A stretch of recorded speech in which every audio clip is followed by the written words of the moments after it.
Fado vuol dire destino, per cui è la musica del destino. Ci sono state anche tante canzoni che hanno cercato di spiegare cos'è il fado, ma è un po' tutto il sentire, questo desiderio di infinito e la nostalgia che ogni anche piccola cosa porta in sé.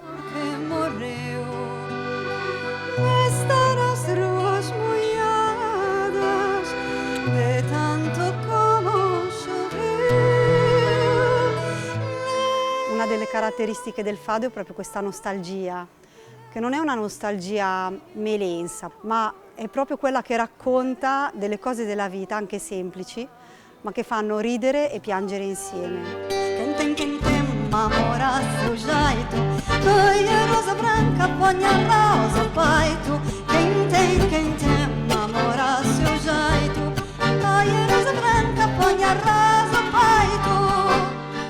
È capace di slanci di pura allegria, molto spensierata, ma anche di non tristezza, proprio di questa saudade, che è la nostalgia profonda, più profonda del cuore.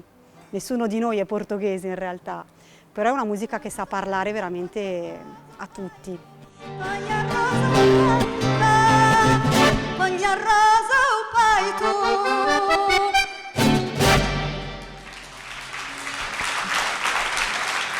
Grazie.